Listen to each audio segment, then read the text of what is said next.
Welcome to Pablo Torre Finds Out. I am Pablo Torre. Today's episode is brought to you by DraftKings. DraftKings, the crown is yours. And today we're going to find out what this sound is. We know the human arm can go 118 miles an hour. I've done it a bunch of times with pitchers. Right after this ad. You're listening to DraftKings Network.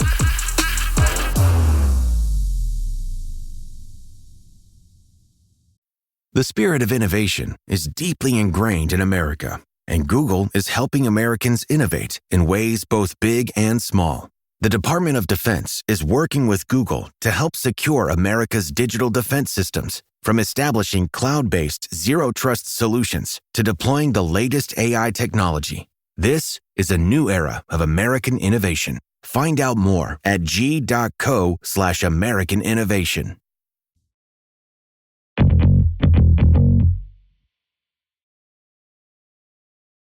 The superlative, Tom. The superlative that you deserve is the foremost expert on throwing in the world. I do, though, before we get to throwing, want to start with a time you caught something. Okay. And as a way of introducing you, I presume you have a general guess as to which day of your life. It would probably be April 8th, 1974. I think it was about 8:06 p.m. We'll see what Downing does. Al at the belt delivers, and he's low, ball one. And that just adds to the pressure. The crowd booing.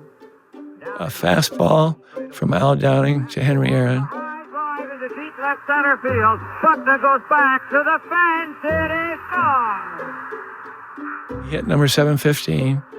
The only thing I can remember is thinking to myself, it's coming to me. What a marvelous moment for baseball. What a marvelous moment for Atlanta and the state of Georgia. What a marvelous moment for the country and the world. And then I went blank. The world was waiting for this, obviously. Back to the fence, it is gone. And there you are. Right under the think of it as money sign. Yeah. So when we drew straws as the bullpen guys on where we wanted to be, it was basically analytics before our time. It came exactly where, if Downing made a mistake, that was where it's going to go. If I would have stood still, it would have hit me right in the forehead. So it wasn't a great catch. I caught the ball. Bill Buckner said, "Housey, give it to me, give it to me." And I said, "No." That's history that you're catching. A black man is getting a standing ovation in the Deep South. Then running into home plate, I got there, kind of dove through the pile, and I put the ball up in front of his face. His mom and he were hugging, and he took the ball, said, "Thanks, kid," and I got pushed out of the equation. But people don't realize he was getting death threats, and his mom was hugging him because she was going to take the bullet. They had to peel her off of him. People don't realize that. She's his bodyguard at that moment. Exactly. I didn't realize that. The guy there with the long hair and the big 70s goggles on. Shooter's glasses. Did that guy have a sense that he would become the greatest authority, the greatest, most respected thinker and coach on the subject of throwing things in the history of sports? No, I had no clue at all.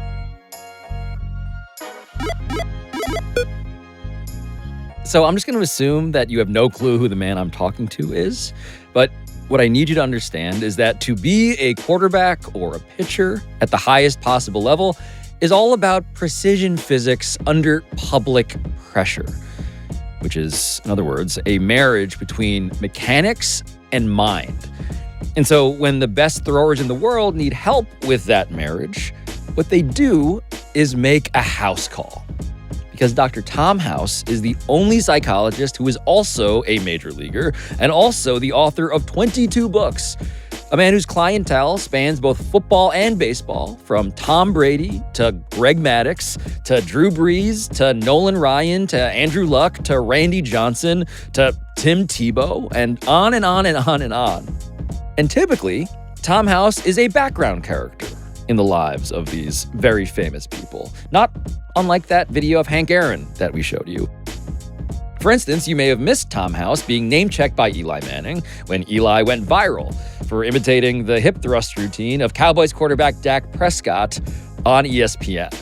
It's the Tom House stuff, Pate. Here, I'll show you, Pate. It's about creating torque, right? It's about creating. You close the left hip, open up that right hip. Close the left shoulder, open up the hip. But when I touched base with Tom recently, while I was out in LA, what I found out immediately was that Dr. Tom House is in a different mood these days. At age 77, he is finally ready to fire off some takes. If you didn't know who they were and you didn't know how they worked a game, you would pick Eli over Peyton every time. And so what I wanted to do today was climb into Tom House's brain. I wanted to find out why all of these elite athletes, including the kids, continue to trust this weird PhD who likes teaching his pitchers to throw footballs, for instance, and whose own fastball, if it can even be called that, could not crack 85 miles an hour at Tom's peak. I think in today's game, I wouldn't have been able to even go to junior college because I didn't throw hard, but because of this guy, Sandy Koufax. Here's the pitch. Swung on and missed a perfect. I'm sure you might recognize that name. Familiar with the I name. brought it up the other day, and the kids didn't even know who I was talking about. Oh, man. When the Dodgers came out in 1962 or 63, they played in the Coliseum, but they did camps around the LA area, close to where I grew up. And I was at the clinic, and as the day was winding down, Sandy Koufax walked by me, put his hand on my shoulder, and said, "What's your name, son?" I said, "Tommy House." He said, "Tommy House, you have a big league curveball. Let me tell you about curveballs. There are good curveball hitters, but nobody hits a good curveball. You keep throwing that pitch, I'll see you in the big leagues in 4 years." He was right. That's like having Michelangelo come by and say, by the way, you're pretty good with this paintbrush. And you know what that did for me? I put up numbers well enough to be able to hang out with a big league pension. What was the moment in your career when you began to think, this isn't working out for me the way that I hoped it would? As a player? Yeah. It started in Boston. Don Zimmer brought me in a game to face a guy named Chris Chambliss. Yankee, who I had gotten out 35 out of 40 times. And Zim gave me the ball in a tight game and said, "I don't give a darn what you do. Don't let him take you deep." And there's a long drive deep to right field. Back is Evans, and the ball game is over. And before Zim's family hit the bench, it was upper deck, game over. And Walk off. And that was the beginning. I didn't pitch for 42 days after that. The joy of going to the ballpark every day kind of got diminished a little bit when I knew I was in the doghouse and was probably never going to get a chance to work out of it. There's a quote from Don Zimmer, manager of the Red Sox, your old boss. He said, quote, "I think a lot of his problems were mental. He wanted so much to do well for us, it seemed as though the harder he tried, the worse he got." It was exactly right. I thought too much and I cared too much. And that combination is a performance anxiety problem. So I became a defensive pitcher for about six months to a year after leaving Boston. And until I got involved with the research on performance anxieties, did I figure out a way that even a guy with my limited abilities could actually manufacture and do better with these particular protocols. And that became the beginning of my research into the PhD program. So you get a PhD in sports psychology after you retire from baseball. Right. Your career as a left-handed pitcher professionally is done. You go to grad school. And that part, you had what kind of reaction from your folks? Neither my mom or my dad could understand how anybody could make a living playing sports. And in fact, on her deathbed, my mom looked me in the face and she said, "Now, Thomas, when are you going to find a real job?" Seriously, they enjoyed coming to the games, but her number one priority for my brother and myself, no A, no play. If you want to play sports, you have to have straight A's. And you can play sports as long as you go to school. That's why I went to school until I was 44.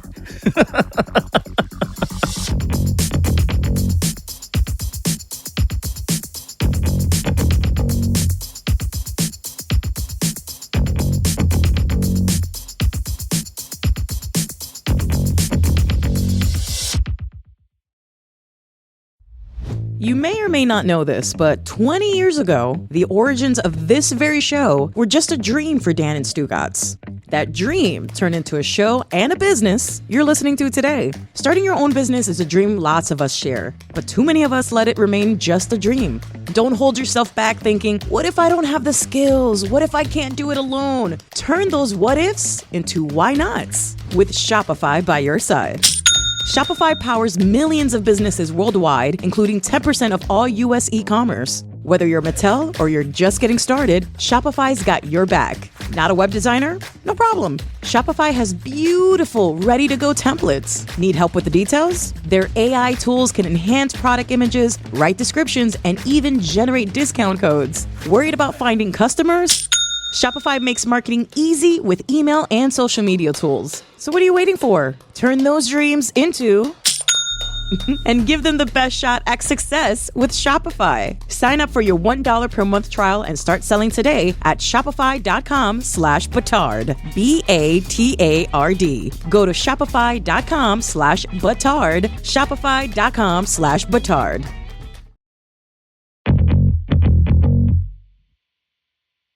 I want to speed run through a very long and colorful and frankly insane career. But you get to the Rangers, you get the position fundamentally of guy who's supposed to help these pitchers learn how to throw. And you do weird shit. Really weird. They were on a limited budget with a franchise that was barely hanging on. Defeat the Texas Rangers 3-2 on a little iffy play. Jammed him with a fastball, Hawk. Tom Brady, as the GM, was one of those GMs that said, we know what doesn't work for us. Let's try something new. So I mortgaged my house to get an aerial system, and we brought it into Ranger Stadium, and we captured data.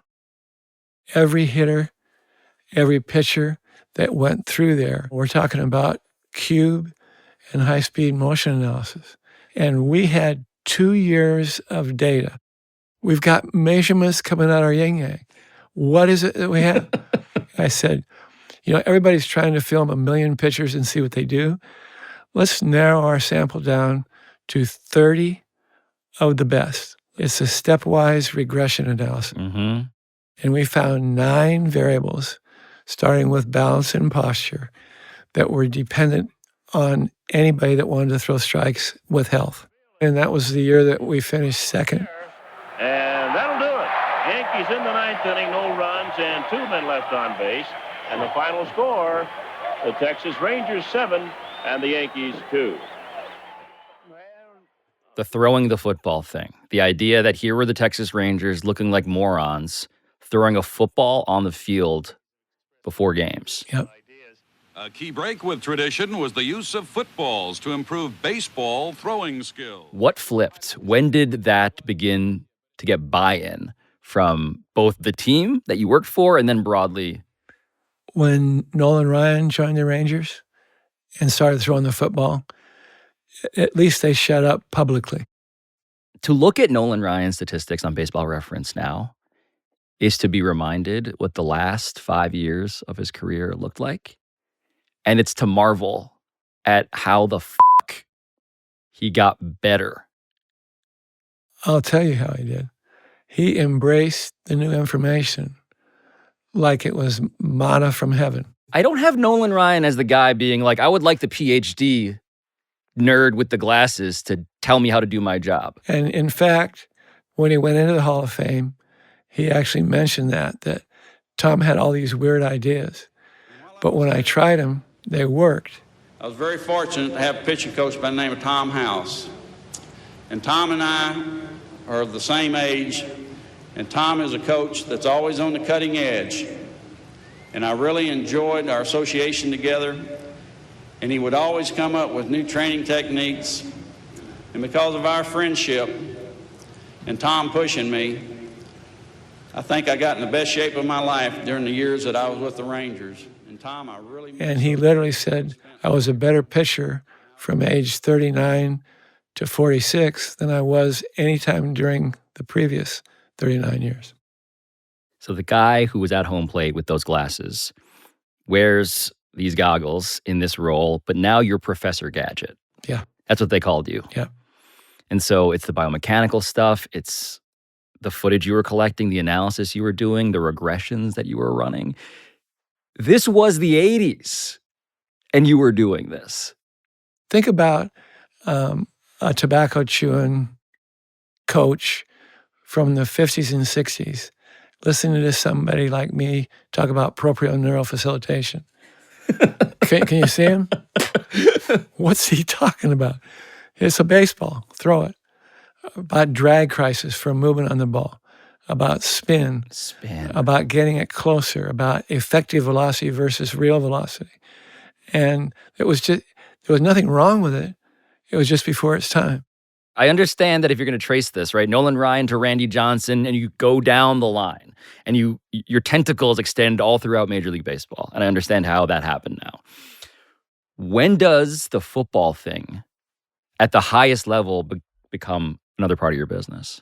It began before Drew Brees, but it was rubber stamped by Drew Brees. 3rd and 14 of the 19. Brees into the end zone. Parker, did he get in? Yes! Touchdown, San Diego. I thought it was going to be a mental emotional consult, and it started off that way. But as luck would have it, that was the season that he blew his shoulder out.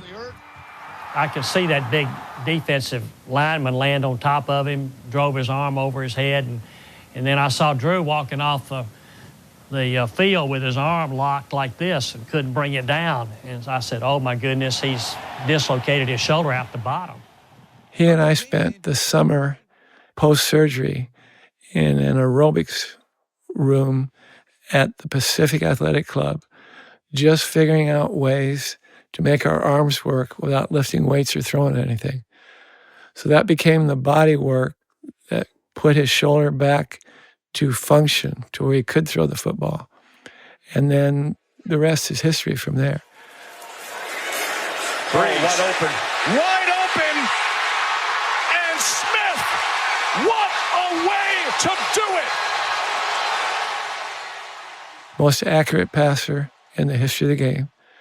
All right, so the word kind of gets out, and people start tapping on the door. Alex Smith was one of them. Yeah, my guy. Yeah, another testimonial to curiosity and someone trying to make.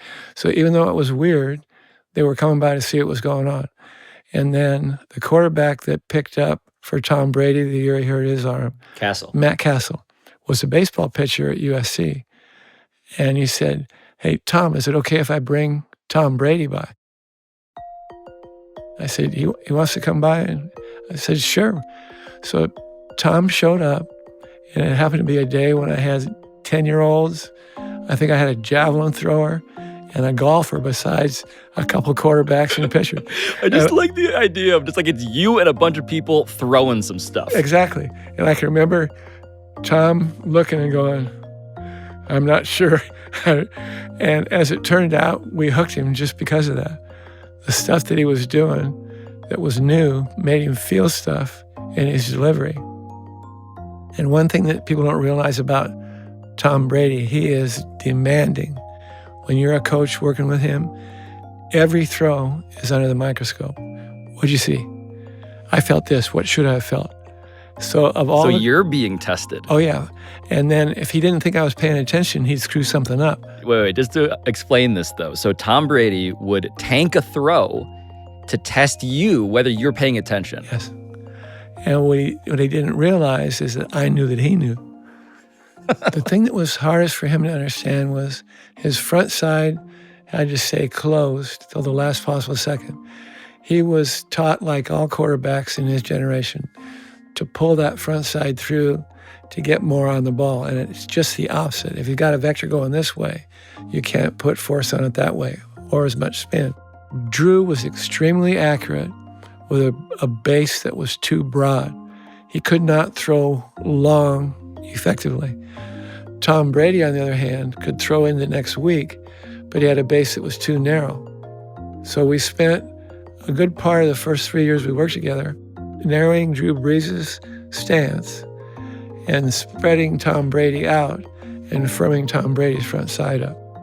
They both took volumes of notes. I think Tom told me he has 17 spiral notebooks. Drew had 12 or 13. And both of them, they shared in common film study. They would look at film and look at film and look at film and look at film to where they had already played the upcoming game in their head before the game even started. And that's an anxiety reducer and a stress reducer. What's the biggest difference between a baseball player and a football player when it came to how you learned about their wiring and their methods? To be honest, quarterbacks are the easiest athlete to work with. They're used to huge amounts of data to be processed quickly and turned into action. Pitchers, on the other hand, don't have a time clock. Well, they do now. But pitchers are a tough sell. Right. Because they don't have to be on the spot. They're expected to figure out how at their pace. And someone's not trying to actively murder them at the moment. Exactly. Even though the fear of a football player's fear of getting hit by a baseball is way greater than a pitcher's fear of getting hit by a linebacker. Weird, huh? Is that right? Yeah. They're afraid of the baseball. Even though Brady could have been a big league catcher, Drew could have been a big league shortstop. Guaranteed, take it to the bank. Why are they afraid of the baseball? I don't know. Because it hurts.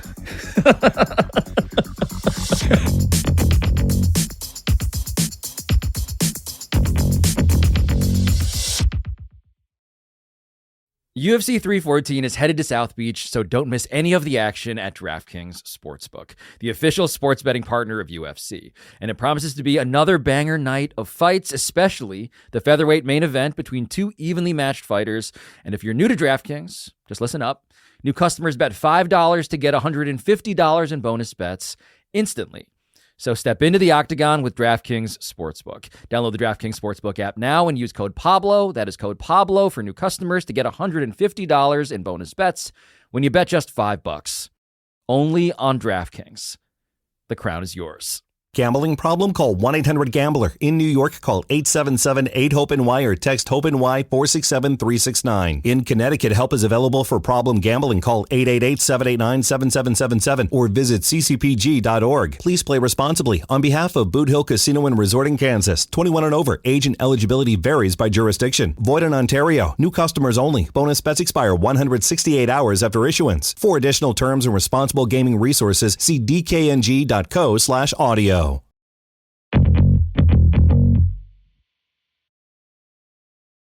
I want to get to the larger trend that we're seeing in baseball, which is velocity. The average Major League fastball is 93.7 miles an hour now. I mean, I'm old enough now, Tom, to regard that as nuts. It's crazy. 94 is the resting, that's mediocrity. Yeah, if you're 93, 94, you're lucky to be in the first 3 rounds of a draft. Did you ever think that we get to a place where, I'm looking at, again, the statistics here, that 5 pitchers last season would average 100 miles an hour? Not to tip my own cap, but we were the original research on velocity. With a 2-pound, 1-pound, 6, 5, 4, and 2-ounce ball, we both threw and held on to. We stole that from tennis. Tennis players never have bad shoulders on the backside because they hang on to the racket. We took that to the training. You're only as strong as your weakest link. As soon as their weak links started getting matched up with their strong links, velocities went off the chart. 104 from Aroldis Chapman. Strike 3 call, 105 on the inner edge. Swing and a miss, strike 3. It was 105.5 miles an hour. most of the training we do for arm speed now is not done for strength. It's done for the nervous system to understand it can make itself go faster. And you know what the term myelinization means? What does it mean? You have this bank of nerves that where you're going to perform something a certain way. And when you're doing it over and over, your brain's not stupid. It's not going to waste time going to 80% of the stuff that doesn't contribute. It's going to go to the things that myelinate a 100-mile-an-hour fastball. So these kids are reaching a point now where their arms, their central nervous system, and their ambient nervous system has been trained that 100 miles is possible. So myelination, I am now realizing when you say myelination, it is not referring to mile as in mile per hour. It is MYELINATION.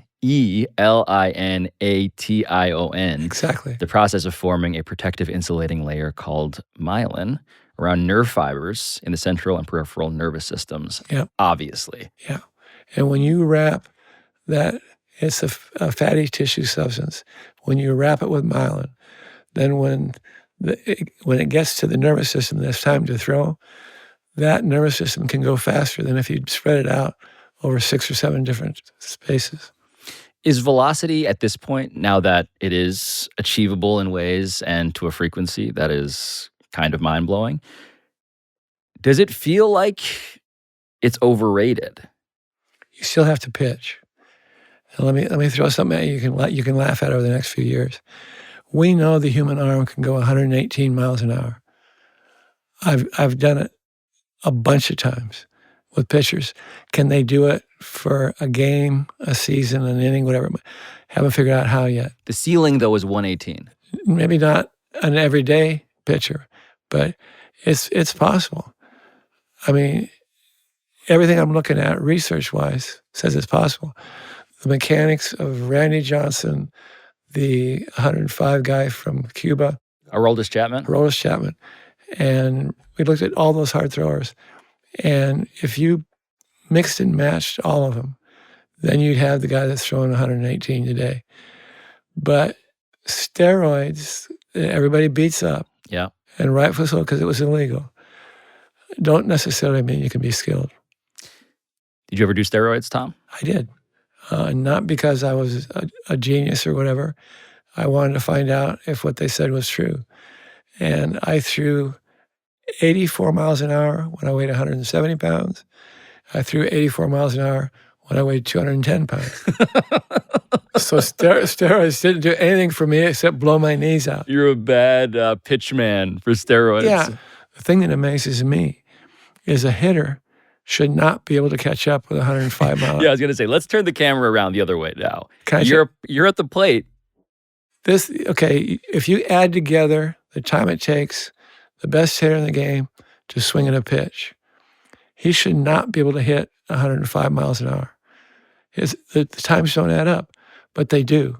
And it's this ambient nervous system where the decision to swing doesn't go to the brain. It goes to one of the meridians in your shoulder, your elbow.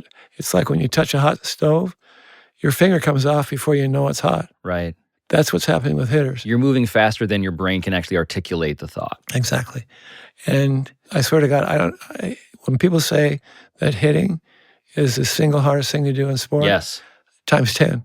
That hitter-pitcher relationship, that dance is going to be, that's what makes baseball, to me, as interesting as any sport that's out there.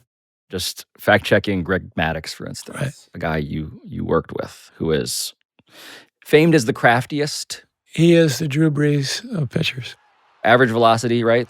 Low 90s? If that. 2-2, struck him out looking! There it is! Would like to congratulate Greg Maddux on his 3,000 career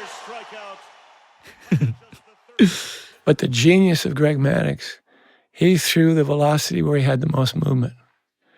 He could still, even in his later years, he could have thrown 95, 96, but it flattened out. So there's 3 ways to get a hitter out. You get him out with speed, change of speed, and movement.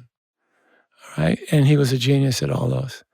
And a fastball in at 90 is faster than a fastball away at 90, perceived velocity. 1 foot of distance, 3 miles an hour. So what he was a guy that had a release point closer to home plate than any other 6-foot pitcher. Could make the ball move, and he could change speeds. Right. So the Randy Johnson thing, just as a matter of comparison, right? His whole architectural advantage is that he could release the ball because of his height and his wingspan closer to home plate. Exactly. He released the baseball 48 feet, 6 inches from home plate. That's the cut of the grass in front of the mound. And he was effectively wild. Now this ball obviously just getting away from him, but watch the reaction of John Kruk. Would you say his heart is palpitating a bit? And Randy doesn't mind me saying this. They knew every pitch that Randy was throwing in his big league career. They knew what was coming. They knew what was coming. But you couldn't dig in on him because he would do 2 sliders on the half shell and throw one behind your head without even trying. So he was what we call effectively wild. The fear factor hitting off of Randy was, I'm just going to take my chances. I don't want to know what's coming. Yeah, various pitchers as well as birds learned that. Exactly. So when it comes to the competitive advantage that arises or diminishes when everybody's throwing faster and faster, and Greg Maddux, for all of his craft, is glacial in comparison. What does this say about the future of the soft tosser? You coached Jamie Moyer. What goes around comes around. Right now, every staff in the big leagues is looking for a pitcher like Jamie Moyer. Towards shortstop, easy hop for Valdez. He's got it across the diamond in time. Jamie Moyer, at the age of 47, has thrown a 2-hit shutout. Jamie Moyer was me, only really good at being me. Where Right. you just run him out there, and it may be ugly one game, but at the end of the year, he's going to give you innings. He's going to hold games close, and he's going to be productive. You can count on him. He's never going to be on the DL. What's the biggest problem right now with baseball? Half the pitching staffs. Injuries. Yeah, there's no durability. So right now, in the spring training conversations that I have, everybody's looking for a durable right-hander or left-hander that they can literally abuse without hurting his arm. And that's going to be someone that doesn't throw overly hard or overly soft, but knows how to pitch and can give it to you anytime you want to look at it. So the innings eater. The innings eater is suddenly even more valuable now. You got to save your studs, and you can't have 12 studs on a staff. You got to have someone that can eat it so that the stud can perform. Right. That's where it's going. Right. And that's how guys like me will get back into the big leagues. You turned Tim Tebow into a baseball player. You wouldn't normally have this many fans or this many reporters or a news helicopter show up to cover what amounts to minor league study hall. But they were all there Monday to see Tim Tebow make his official debut as a minor league baseball player. Regrets, reflections. He was 10,000 reps behind as a quarterback and the same amount as a hitter. If he could have done one or the other with enough miling, he could have played both. He could have been a solid backup, but his entourage didn't merit, even though it was a good entourage, being a backup quarterback and having that many things in the clubhouse. Everything you see about Tim is true.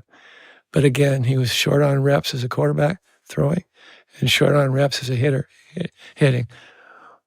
What did you learn working with him about what it means to do your job? What it means is when you're behind the 8 ball at the elite level, it's the same thing that happened to Michael Jordan. I imagine I turn him loose on a 3-0 count. They do, and he popped it up on the infield. Under the ball, Zambrano makes the cut. Michael Jordan is getting by on sheer athletic ability and hard work. Just an average minor league baseball player when he was the best basketball player ever. All right, Michael Jordan was probably the best athlete on the planet.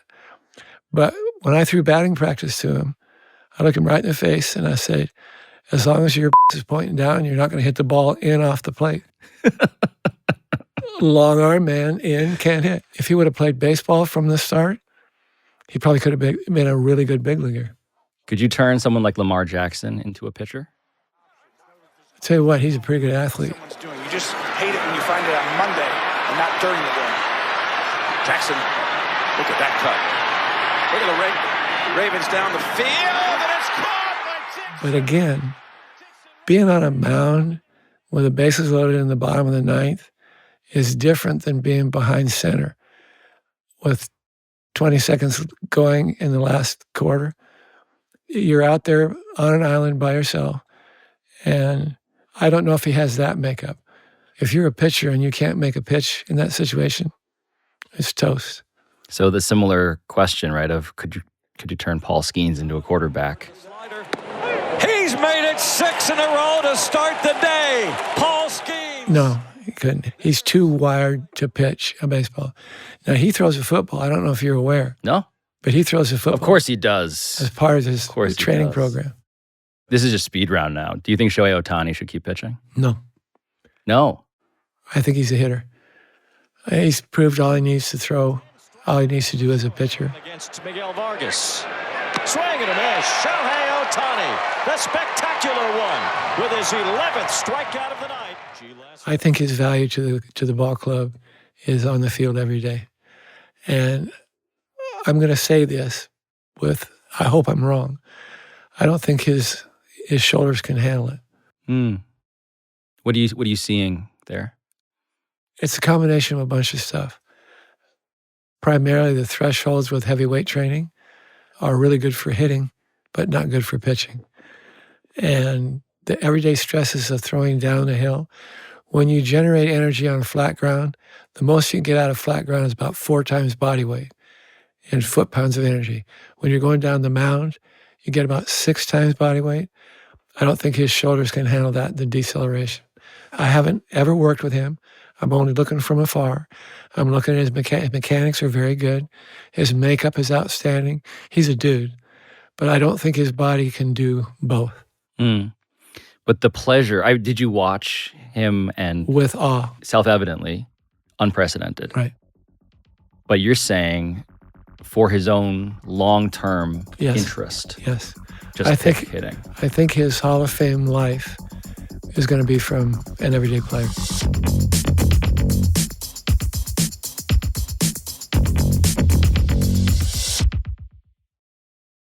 At the Home Depot, Spring Black Friday is here, and we've got 14 days of deals to transform your space. So what are you working on? How about a quick and stylish patio furniture update? And what's outdoor dining without a shiny new grill? Find a wide selection of grills under $300, like the Next Grill 4-burner for only $229 at the Home Depot. Then add a little ambiance with string lights. Shop 14 days of deals during Spring Black Friday, now through April 16th at the Home Depot.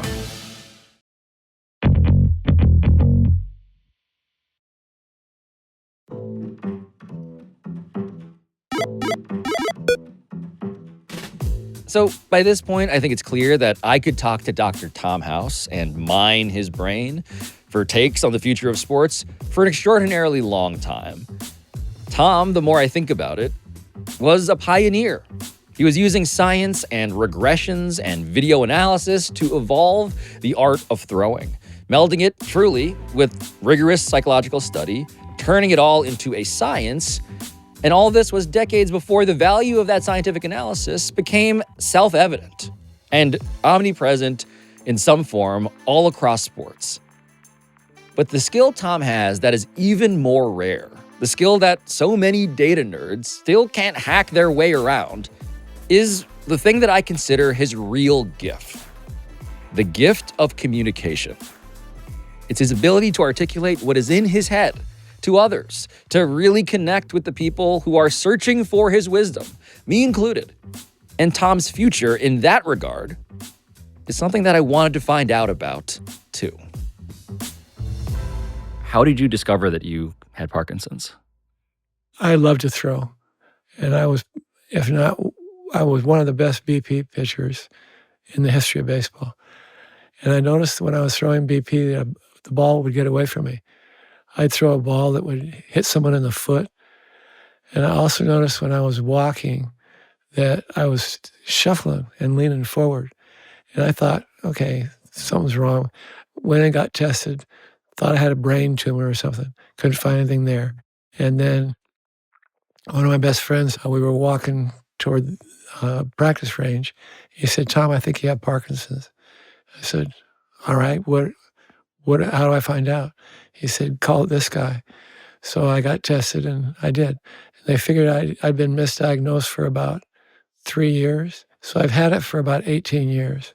Wow. And then when I figured out the prognosis, I said, this doesn't look too good for me. And I said, okay, let's figure out what we can do. So I took everything that I've been doing with elite sports and started throwing it at Parkinson's people. And we're not curing it, but we're slowing it down. I like the idea of your brain being trained on that problem. Well, if it can be figured out, I'll stumble into it. And the doctor that I was working with at the time said, you have to, it doesn't kill you, but you don't die from it, you die with it. But your quality of life it's going to be harder on you than you think. Then I found out that dopamine is the reason we have Parkinson's. If your brain stops producing dopamine, then all the symptoms like I'm showing right now, where I start to quiver and my voice goes away, that's my price to pay. But if you can keep your dopamine up and add in something else, they can give you synthetic dopamine, but you keep having to take more and more and more just to hold your own. So I made up my mind, enkephalines and endorphins are basically brothers and sisters of dopamine. It's an ene. It's an upper. It's a feel-good thing.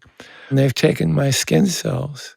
My skin cells are becoming the stem cells that they can inject at the base of my brain to make sure that dopamine production starts again. I'm involved with that research for the last 12 years. Most important thing is not to be a burden for my wife. And the second most important thing, I've got to get what's in my head out to you kids before I punch my ticket. You're 77 now? I'll be 78 April 29th. Okay. Happy early birthday. Thank you. I believe that if you have just listened to this interview, you would not have necessarily known that you have been handling Parkinson's for 18 years. So you don't notice my voice? When you mention it, sure. It's the good Lord paying me back for all the bullshit I did way back when.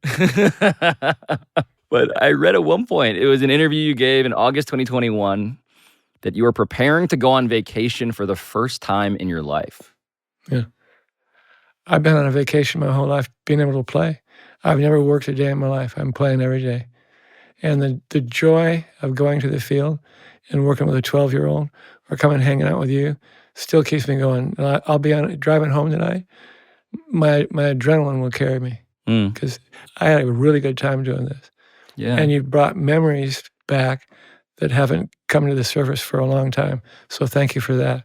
No, Tom, the ability that you have to explain complicated things, recall ancient things, and then look into the future is a rare thing. And I think the future is really good. And you love baseball, so do I. It's just now figuring out what it needs to do. Baseball is going to get better, and it's trying to change. The greatest right we have in this world is to change. What's the hardest thing for us to do? Change. So at the end of every episode of Pablo Torre Finds Out, a show about finding stuff out, Tom House, what did you find out today? I found out that there's not enough of you out there. Everybody's looking for the immediate laugh, buzz, whatever. There's stuff that's way deeper that does really influence kids. Everybody thinks that if you talk about being Ohtani, that you can be, not everybody can be Ohtani, but you can be the best you that you can be. And that's what we lack in this country. Everybody's about outcome, they're not about process. And that is killing us. Dr. Tom House, you know how to coach someone up, even podcasters. Thank you. So let's try to do this again. Yeah. Find a topic that nobody else would touch. Yeah. And we'll do it again. You're our guy now. Yeah, and I'll tell the truth. What are they going to do? What are they going to do to me? That's the attitude you have to have. Oh, what a goddamn delight.